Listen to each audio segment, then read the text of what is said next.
At a birthday celebration, my father-in-law berated me in front of the family. "Why can't you just keep quiet?" he yelled. I stayed calm, excused myself and walked out. When I came back, I had hired a private investigator and found something shocking about his past that would change everything. I stepped through the front door, the familiar scent of roast beef and flowers hitting me like a wall. It was supposed to be a celebration. A birthday, a chance for the family to gather. But the moment I crossed the threshold, I could feel the weight of it all. The heavy expectations. The unspoken rules. The judgment that seemed to be baked into the air, thick and suffocating. The family was already in full swing. The conversation hummed in the background, punctuated by bursts of laughter and military jargon that I couldn't quite follow. I watched my husband, Ryan, talking to his cousins in one corner of the room. His smile was wide, his laughter genuine. It made me feel even more out of place, like I was standing on the edge of something I could never quite be a part of. And then I saw him. General Thompson. My father-in-law. His presence was impossible to ignore. Even though he was standing across the room, I could feel his eyes on me. He was a tall man, broad-shouldered, with the kind of posture that demanded respect. I've learned over the years that it wasn't just his rank that made him so imposing. It was everything about him. His uniform, the medals pinned to his chest, the way his voice carried in the room as if he had the authority to command the air itself. Ryan's family was all military. Every single one of them had served, and those who hadn't were married into the lifestyle. Me. I was the outlier. A civilian. I didn't know the first thing about war or duty or honor, not in the way they understood it. It wasn't that I didn't respect it, but I didn't share that all-encompassing sense of pride they carried with them. I wasn't born into it, and no matter how many years I spent at family gatherings, I was always on the outside. I tried to blend in, smiling at the cousins who talked about their deployments and the challenges they faced. But it was like I was standing on the edge of a conversation I didn't belong in. I nodded along, pretending I understood when they discussed military strategy or the sacrifices they made. But I didn't. And they knew it. They could see it in my eyes. My father-in-law, General Thompson, was the worst of all. He had this way of looking at me like I wasn't quite up to par. The way he tilted his head slightly, his gaze sweeping over me with a quiet judgment that never seemed to end. No matter how many times I tried to fit in, it was like I was still a stranger to him. And every time we were in a room together, the air would change. He didn't have to say anything for me to feel it. His silence was louder than any words could ever be. Tonight, though, it was worse. There was something in the air. A tension that I couldn't shake, like a storm about to break. I kept telling myself it was just my nerves, but the longer I stood there, the more it felt like it wasn't just me. It was everyone in the room caught in the grip of his gaze. Every conversation felt like a test, every gesture a performance. It didn't matter what you said or did. You were always waiting for the moment when General Thompson would turn his attention on you. And then, just as I thought I could slip by unnoticed, it happened. "Ah, there she is," General Thompson's voice rang out, drawing the attention of everyone in the room. The air shifted. Conversations stopped. Eyes turned toward me. I didn't even have to look to know he was staring at me. I could feel the weight of his gaze like a physical thing, heavy on my skin. My chest tightened and my smile faltered for a second. But I forced it back into place. "Ryan's been telling me how well you're doing," he said, his voice booming across the room as if I were on trial. "Must be nice to live a life without the responsibility of duty hanging over your head." I could feel the heat rise in my cheeks. There was again the familiar sting. The subtle, cutting remark that somehow felt like a public humiliation. He wasn't even trying to hide it. Everyone was watching now, waiting for me to respond. I gave a quick smile, trying to keep my voice even. "It's going well, thank you." But I could see the way his eyes narrowed slightly, as if my answer wasn't enough. As if everything I said was being weighed and found lacking. The tension in the room thickened, and I could feel the collective breath of the family held in anticipation. It wasn't just an innocent question. It was a challenge. A challenge I could never quite seem to win. "Must be nice being able to ignore all the things that matter," he continued, his voice steady, his eyes never leaving mine. "You know, we've got a country to defend, a world to protect. There's a reason we wear these uniforms, a reason we fight. But I guess that's lost on some people." His words weren't just insults. They were a reminder that I could never truly understand what he had done, what his family had done. To him, I was nothing more than an outsider. A woman who didn't know the first thing about sacrifice, about what it took to protect the freedoms we enjoyed. And I could feel the weight of that judgment in every word. I tried to laugh it off, but the sound came out thin. I'm sure you've made incredible sacrifices, General. I have a lot of respect for what you've done. He raised an eyebrow, clearly unsatisfied with my response. Respect's not enough. You have to live it, breathe it. It's not just something you show up for when it's convenient. It's a lifestyle. It's who we are. I knew what he was doing. It wasn't just a conversation, it was a test. A way for him to see how far I would bend, how much I would take. He wanted to see if I would crumble, if I would reveal some weakness. But I wasn't going to give him the satisfaction. Not this time. I forced myself to stand a little straighter, to meet his gaze with a calm that was almost fake. I get it, I said, my voice quieter but no less firm. But that's not my life. I can't pretend to understand it the way you do. There was a beat of silence. The whole room seemed to hold its breath, waiting for his reaction. For a moment, General Thompson just stared at me. And then, without a word, he turned his attention elsewhere, the conversation picking up again like nothing had happened. But I could feel it. The tension was still there, thick and suffocating. It wasn't over. I looked around the room, and for the first time in years, I felt completely alone in this family. The birthday party was just a backdrop to the battle that was always simmering beneath the surface. I had been humiliated once again by the one person whose opinion seemed to matter more than anyone else's. And no matter how hard I tried to fit in, I knew I would always be the outsider in his eyes. The weight of his words lingered in the air, thick and suffocating. As soon as General Thompson turned away from me, the room seemed to exhale in unison. Conversations resumed, but the clatter of forks on plates and the buzz of voices felt distant, almost muffled. I could still feel the sting of his words, like a slap that reverberated through my chest. I didn't know what was worse, the words themselves or the way everyone in the room seemed to be waiting for me to respond. They were all watching, all expecting me to crumble. But I didn't. I wouldn't give him that satisfaction. My hands were shaking and my heart was pounding in my chest, but I kept my face composed. A tight smile, a few polite words here and there, trying to seem like I was in control. But inside I was unraveling. Ryan hadn't noticed. He was still in his conversation with his cousins, laughing and joking like nothing had happened. I couldn't tell if he truly hadn't seen the way his father had humiliated me or if he just didn't want to confront it. Either way, it didn't matter. I was alone in this, just as I always was when it came to his family. The hurt, the confusion, the anger, it all bubbled up inside me and I fought to keep it down. I had spent years trying to fit in, to find my place in this rigid military world, and yet, no matter what I did, it was never enough. I was always the outsider, the woman who didn't belong.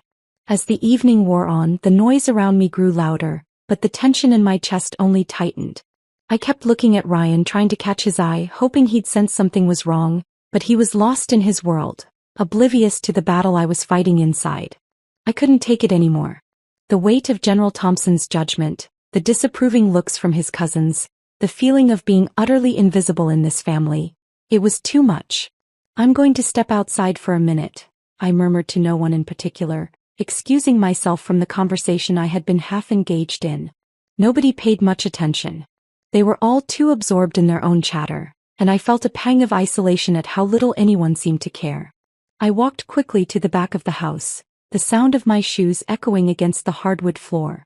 The hallway felt too narrow, too confining, but it was the bathroom I needed, not space.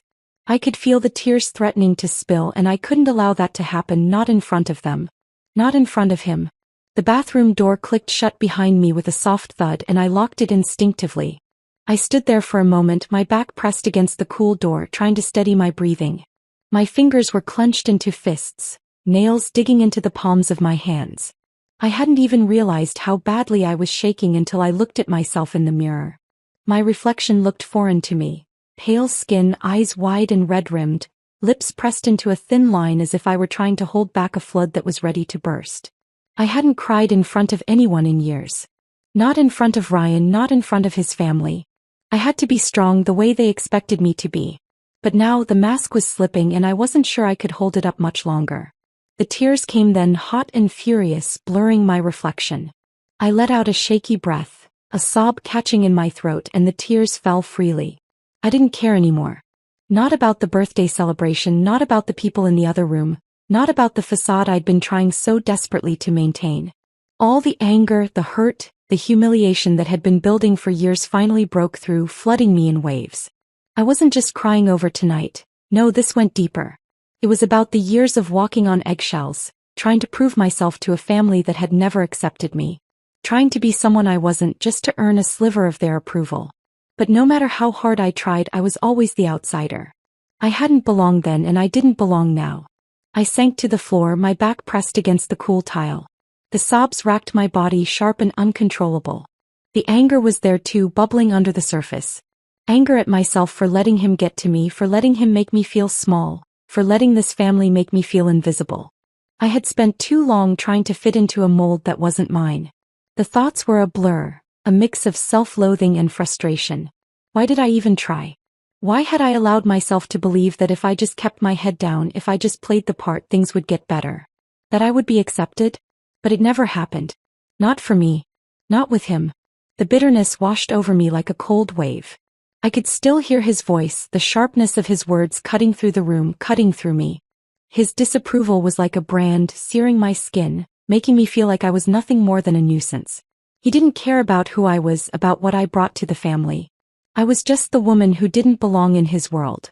I wiped my face with the back of my hand, but the tears kept coming. I couldn't hold them back anymore, not now. I just let them fall, each drop a release, but each one also carried the weight of everything I had been carrying for so long. It was as if my whole life had been a slow burn. Years of walking on eggshells, years of trying to prove myself, years of trying to be something I wasn't. And tonight, General Thompson had struck a match and set it all on fire. I stared at my reflection in the mirror again, my eyes bloodshot, my makeup smeared. I didn't recognize the woman staring back at me. She was someone I didn't want to be. Someone who let herself be torn apart by the expectations of others. Someone who had given up so much of herself just to be accepted. But for what? The acceptance would never come. Not from him. Not from this family. A rush of anger surged through me, hot and fierce. Enough. I couldn't keep doing this. I couldn't keep letting them make me feel less than I was. It was time to stop pretending. Time to stop fighting a battle I could never win. I stood up, my legs unsteady as I wiped my eyes, taking a deep breath to steady myself. There was no point in going back to the celebration. No point in pretending everything was fine when it wasn't. I was done. For the first time in years, I felt a clarity I hadn't known before. It wasn't about fitting in anymore. It wasn't about earning anyone's approval. It was about standing up for myself. The tears had cleared my mind. I wasn't going to let this family define me. Not anymore. With one last look at my reflection, I straightened my shoulders and walked out of the bathroom. Whatever came next, I would face it with my head held high. The moment the door clicked shut behind me, leaving the noise and laughter of the party far away, I felt the weight of everything crashing down on me. A mixture of anger, betrayal, and a deep, aching sense of isolation swirled inside me. I had finally done it. I had stepped away from my father-in-law's toxicity, but in doing so, I realized just how deep the roots of this family's dysfunction went. How much of my life had I spent pretending? How much of my own identity had I buried beneath their expectations? I wasn't going to let this slide.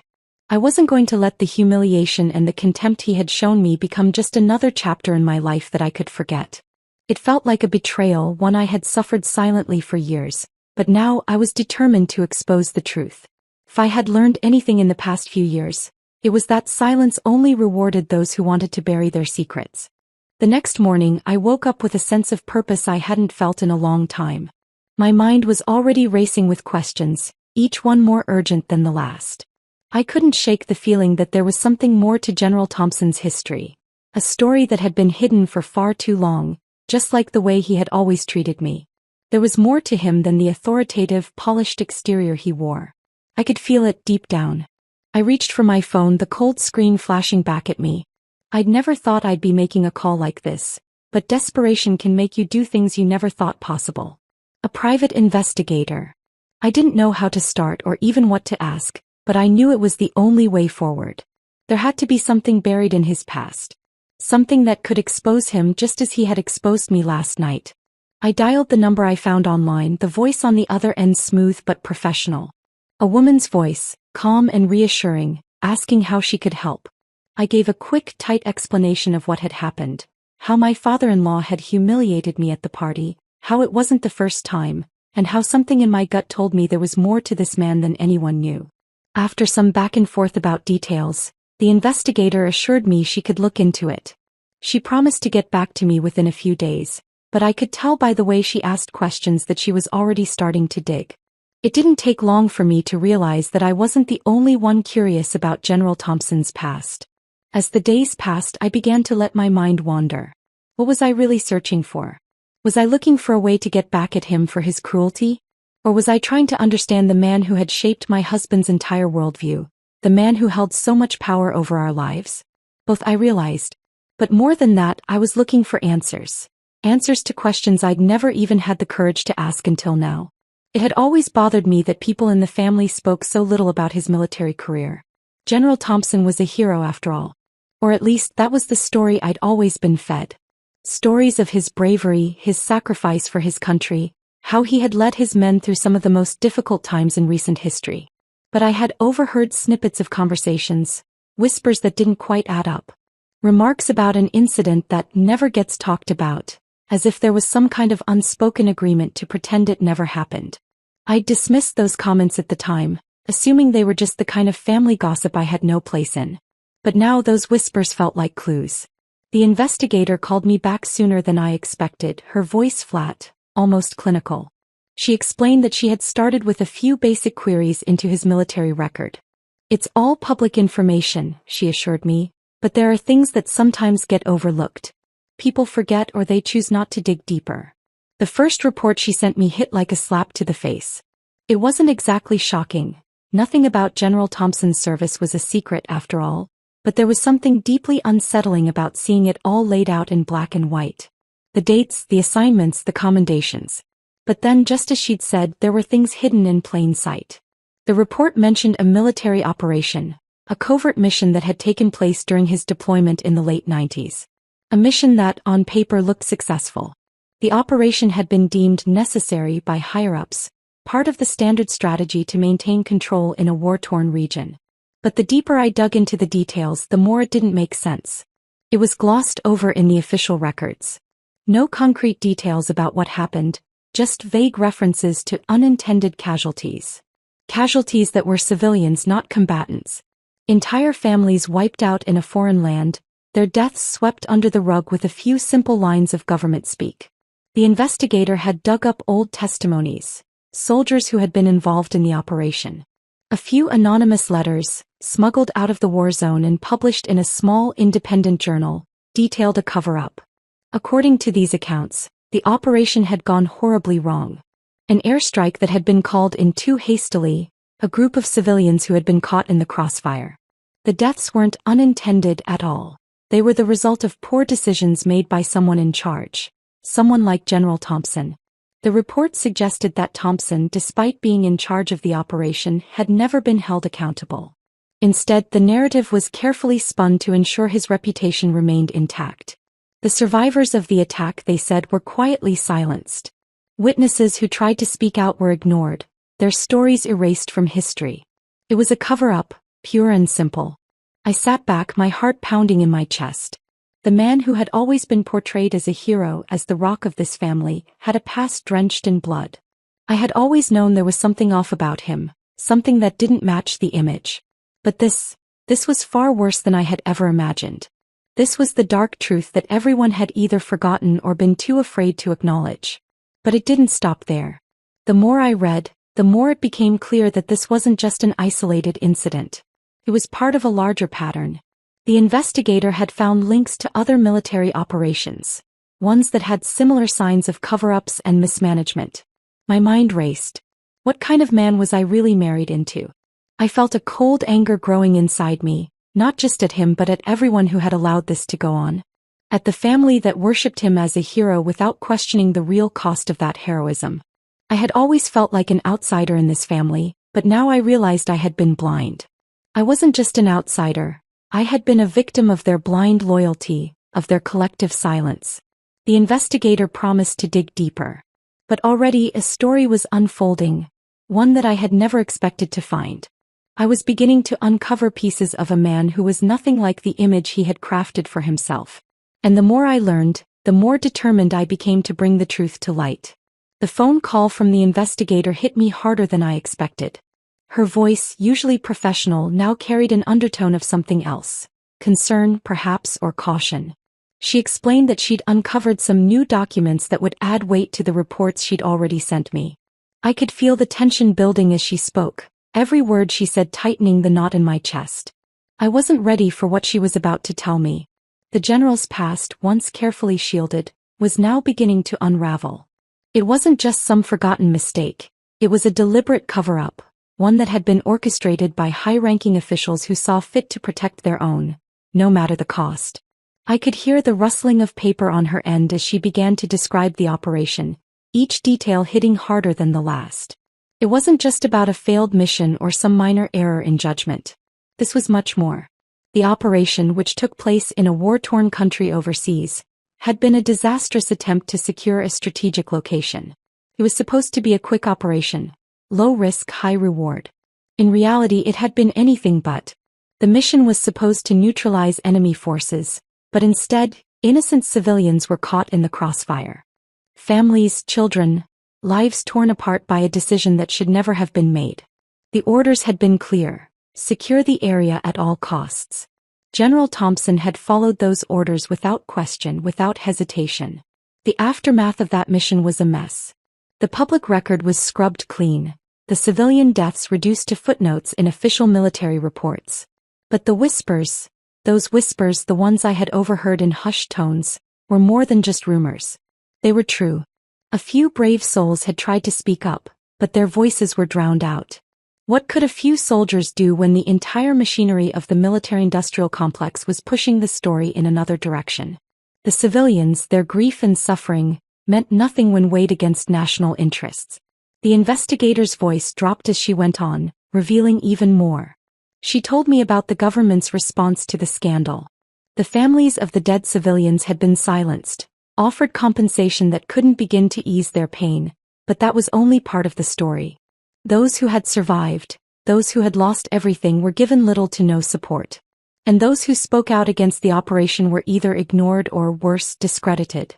The military had its way of sweeping these things under the rug. General Thompson had been one of the officers responsible for executing that operation, and despite the lives lost, despite the terrible consequences, he had been protected. His reputation remained unscathed. He was promoted, lauded as a hero for his bravery and leadership, but behind closed doors he knew the truth. He knew what he had done. And so did the government. They had all been complicit in silencing the truth.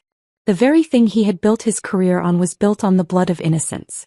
My hands were trembling as I listened. I thought about the stories I had heard growing up about heroes.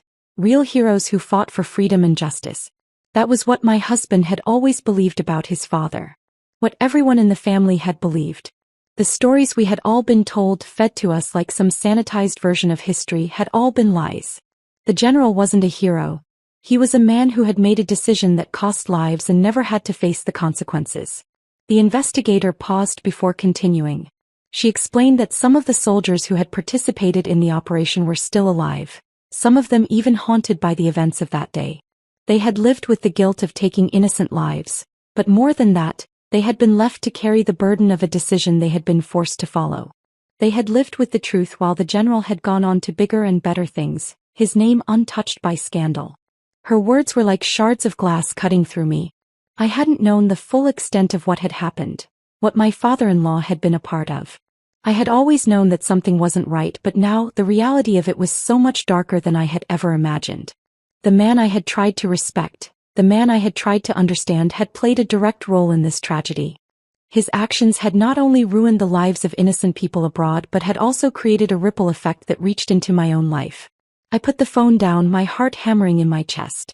The truth, raw and unforgiving, was now staring me in the face. I could hardly breathe. My mind raced as I tried to make sense of it all. How could I have been so blind? For years, I had watched my husband idolize his father, bask in the light of his accomplishments. But now I was beginning to see the cracks in the facade. I wanted to scream, to tell everyone the truth, to expose him for the man he really was. But something inside me hesitated. If I spoke out, if I shared what I had learned, it wouldn't just be the general who would suffer. It would be my family, my husband, the man I loved. What would this revelation do to our lives? What would it do to the family I had tried so hard to belong to? I felt a sense of betrayal so deep that it nearly consumed me. Not just by my father-in-law, but by everyone who had let this go on. My husband, who had always been so loyal to his father, would have to live with the knowledge of what his hero had done. Could he ever look at him the same way again? Would he believe me? Or would he think I was simply trying to destroy the reputation of the man who had shaped his life? I thought about the families who had suffered, the lives that had been lost, and the lies that had been built around the truth. I thought about the innocent civilians who had been nothing more than collateral damage in a war that had never been theirs to fight. And I thought about the people who had tried to make it right, but had been silenced, dismissed as liars or troublemakers. But then something inside me hardened. I couldn't keep this secret. I couldn't live with the weight of knowing the truth and doing nothing. I wasn't just going to stand by and allow him to continue living this lie. He had destroyed lives, and now it was time for the truth to come out. I knew what I had to do, but the question remained, how? How could I expose him without destroying everything else in the process? It wasn't just a matter of right or wrong anymore. It was a matter of what I was willing to lose in the pursuit of justice. Could I bring myself to do it? Could I take this step knowing the cost? The decision loomed large in my mind, each second stretching longer than the last. A week had passed since I'd first learned the truth. A week of sleepless nights, of pacing through my house with the weight of the knowledge I'd uncovered pressing on me like an anchor. Each day felt like an eternity, and each time I looked at my husband, I wondered how much longer I could keep the secret. My father-in-law's image had shattered in my mind, and yet I found myself wondering, was this really the right thing to do? Was it worth it? I knew I had to confront him. The lie he'd built his life on needed to be exposed, even if it meant tearing apart the family he had so carefully crafted. But the thought of facing him, of calling out the man who had always been so coldly authoritative, yet so revered, was terrifying. I hadn't prepared for this moment, hadn't truly considered how much it would hurt, how much it would cost me. I called him on the morning of the confrontation, my voice steady as I spoke, despite the tumult inside me. "I need to talk to you about something," I said. "It's about a family matter. Can you come over later?" His voice was calm as usual, but there was a subtle edge to it, as if he sensed something. "Of course. I'll be there at 3. When the doorbell rang that afternoon, my heart skipped a beat. I hadn't realized how much anxiety I'd been carrying until the moment I saw him standing there, just like every other time, tall, imposing, dressed in his military uniform as if he had never fully left the army. The door creaked open and I felt a shiver run through me. "Come in, General," I said, trying to mask the coldness in my voice with forced politeness. He stepped into the house, glancing around as if everything were perfectly normal. "What's this about then?" he asked, a faint hint of amusement in his tone. I led him into the living room where I had already set the stage.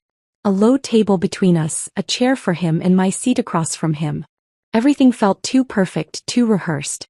I almost felt like an actor about to perform a scene I could not escape. "Please sit," I said, gesturing toward the chair. I couldn't look him in the eye, not yet. I had to control my breath, my heartbeat. It wasn't just the confrontation I feared. It was the truth. The truth that would change everything. He settled into the chair, his posture straight, his gaze steady. He looked at me as if waiting for some trivial conversation, but I wasn't sure I could pretend any longer. "You've built an image for yourself over the years," I started, my voice firmer now. "A reputation as a hero. But what if that reputation is built on lies?" His face didn't change, but his jaw tightened just a fraction. I could see it, the mask slipping ever so slightly. He knew something was wrong. "I don't know what you're talking about," he said smoothly, his voice unwavering. "I'm talking about your military service," I pressed. "I'm talking about the operation that changed everything, the one that you've managed to hide for so long."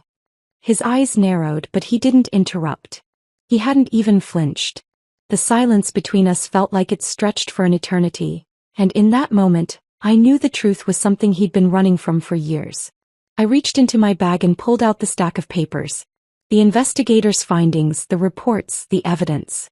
Everything I had learned was here in black and white. No more speculation, no more half-truths. Just the facts. I laid them on the table between us. Here it is, I said, my voice unshakable. The truth. The operation in that foreign country. The civilians who died. You were there. You were in charge. His eyes flicked to the papers, but he didn't touch them. This is nonsense. Lies. Fabrications designed to ruin my name. I leaned forward, meeting his gaze. It's not a lie. I've spoken to the soldiers who were there. I've seen the records. And you knew what happened, didn't you? You knew the civilian casualties were swept under the rug and you didn't speak up. You let innocent people suffer. He stiffened in his chair, the color draining from his face. For a moment he looked vulnerable, unsure, like a man who had been caught, exposed. But only for a moment.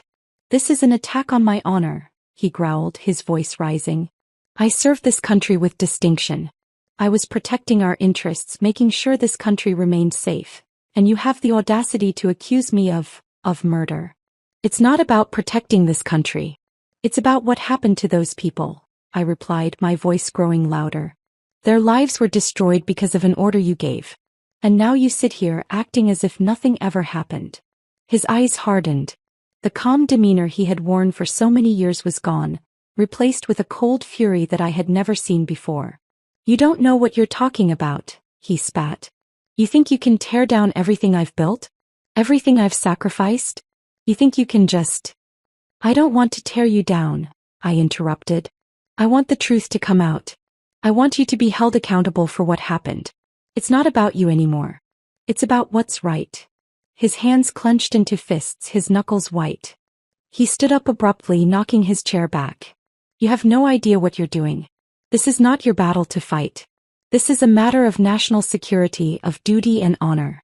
You think I haven't paid the price for those decisions? I didn't flinch. I didn't back down. You made your choice. You chose to cover it up. You chose to protect your own reputation over the truth. And now you'll pay the price. His face twisted in anger, his voice thick with disdain. You'll regret this. You'll regret ever questioning me. I stood as well, walking slowly toward him, the intensity in the air so thick I could hardly breathe. I'll never regret standing up for what's right. Not when it means exposing a man who thought he was above the law, above the truth. You're not untouchable, General. He stood there, frozen, his eyes burning with fury. For a moment I saw the man I had feared all these years. The man who would stop at nothing to protect his own legacy. But now I saw him for what he really was. A man who had been hiding behind a mask, running from his own actions. You think this is over? He asked, his voice low, dangerous. You think this will be the end of it? I have the power to bury you, to destroy everything you've worked for. Don't think for a second that you're safe. I didn't flinch. I've already made my peace with whatever happens next. But you, your reputation, your life, it's not going to stay intact. Not after what you've done. He turned and stormed out of the room, leaving me alone in the silence of the aftermath. The truth was now out there. There was no going back. But as I watched him leave, I knew this confrontation was only the beginning. The truth would come to light no matter what. And I would make sure of it. The air in the room was heavy, thick with the weight of unspoken words and the force of emotions that had been brewing for far too long. I stood there, my chest rising and falling with each breath, my body still trembling from the confrontation. But it wasn't over. Not by a long shot. I had expected resistance, of course. I had expected him to deny it, to try and bury the truth with his usual charm, his calculated calm. But what I hadn't expected was the fury. The rage that bubbled up from deep inside him, a side of the general I had never seen before. It was raw, uncontrollable, like a man who had spent his life hiding behind a shield of authority and military discipline, only to have it shattered in an instant. He stood there, his hands clenched into fists, his jaw so tight I thought it might break. For a brief moment I wondered if he was going to lunge at me, physically try to silence me. But instead he took a deep breath and in a voice that was deceptively calm said, "You don't understand, do you?" I met his gaze, standing tall despite the terror I felt creeping up my spine. I understand enough to know that what you did was wrong. You took innocent lives and you covered it up. You don't get to hide behind that military duty nonsense anymore. His eyes narrowed and for a second I thought he might laugh. But then he spoke again, his voice low, venomous. You think this is about duty? You think this is about protecting people? It's more than that. It's about sacrifice. It's about doing what no one else is willing to do. You, with your soft little life, couldn't possibly understand what it's like to make those kinds of decisions. To carry that burden. I did what I had to do to protect this country. And I don't expect a pampered civilian like you to appreciate it. I felt my blood boil at his words. Pampered? You're calling me pampered? You think I've lived an easy life? You think I don't know about sacrifice? Maybe I didn't fight in a war, but I've been fighting for my place in this family. Fighting to be seen as something more than just your daughter-in-law. You've never given me an ounce of respect, and now you're using your military duty to justify murder. His eyes flashed and I saw something dark in them, something ugly. I didn't murder anyone, he snarled. I made tough choices. And if you can't see that, then you're just another soft civilian who doesn't get it. You've never been in the field. You've never had to make a call that could cost lives. I don't need to have been in the field to know what's right and wrong, I shot back, my voice rising in defiance. You think because you wore a uniform that gives you a free pass to do whatever you want to take lives without consequence? Well, I'm done letting you hide behind that excuse. The silence that followed was thick, suffocating. And just as I thought the tension might snap, the door opened. My husband stepped into the room, his face pale, eyes wide with shock. He had heard the argument from the other room, no doubt, and now he was in the middle of it, unable to ignore it any longer. What the hell is going on? He asked, his voice trembling slightly. I could see the confusion in his eyes, the betrayal of seeing his father in such a vulnerable, angry state. He had always been so blind to what was happening under the surface, so eager to protect the family from anything that threatened the image they'd built. I didn't even have to answer. The general, realizing the gravity of the situation, turned his focus to his son. This is none of your business, he snapped, his voice low and dangerous. You don't need to get involved in this. But my husband was already walking toward us, his eyes flicking from me to his father, taking in the full scope of the situation. What's going on? He asked again, his voice rising now, laced with anger. What is this about? I stood up straighter, the words ready to spill out, the truth now at the tip of my tongue. It's about your father's past. The operation he was involved in that killed innocent people. He's been hiding it for years, and I finally found out the truth. The shock on his face was immediate. His eyes widened, his mouth went dry. What? He whispered as if he couldn't quite believe it. Dad, is this true? The general turned toward him, a look of utter disbelief crossing his face. Don't listen to her, son. She's just trying to destroy me. This is all a lie. A smear campaign. You know I've always done what's best for this country. But my husband wasn't having it. No, Dad. I need to know the truth. Did you kill those people? The general's face twisted in a way I had never seen before. For a brief moment, I saw the mask slip entirely. The general was no longer the unshakable, commanding figure who had always seemed so invincible. In that moment, he was just a man who had been caught, exposed. The facade cracked. I did what I had to do, he yelled, slamming his fist down on the table. I protected this country, protected you. I sacrificed everything for this family, for this country, and you think you can tear me down over one mistake?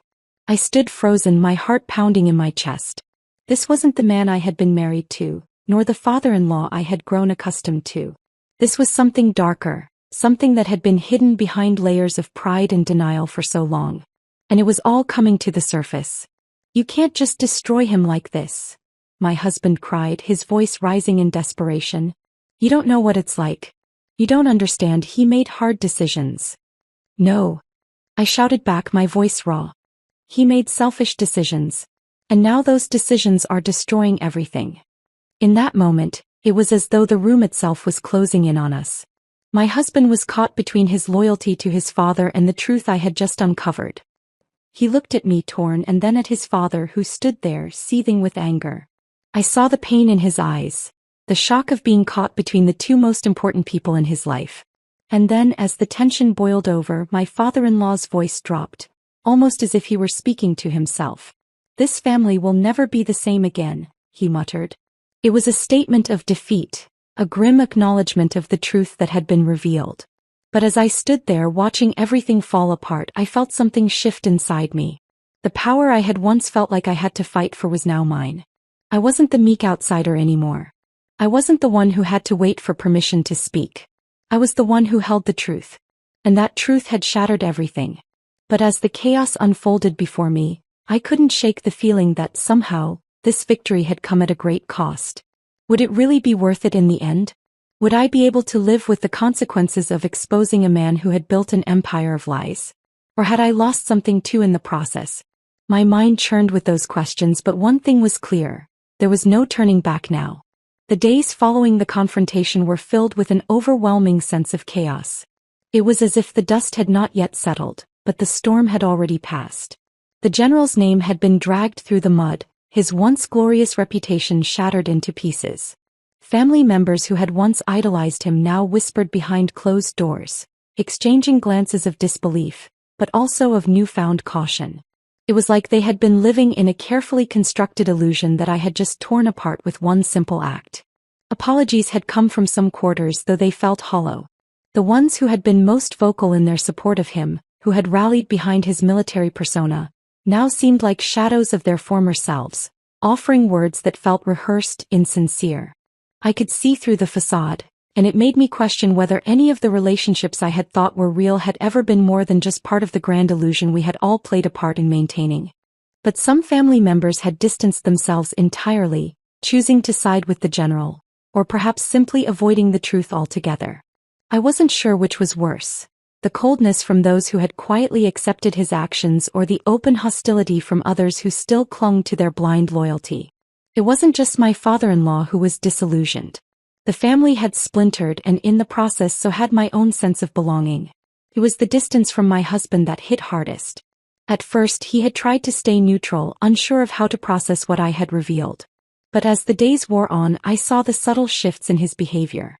The tension in his shoulders when he came home, the way his eyes darted away from mine when we spoke.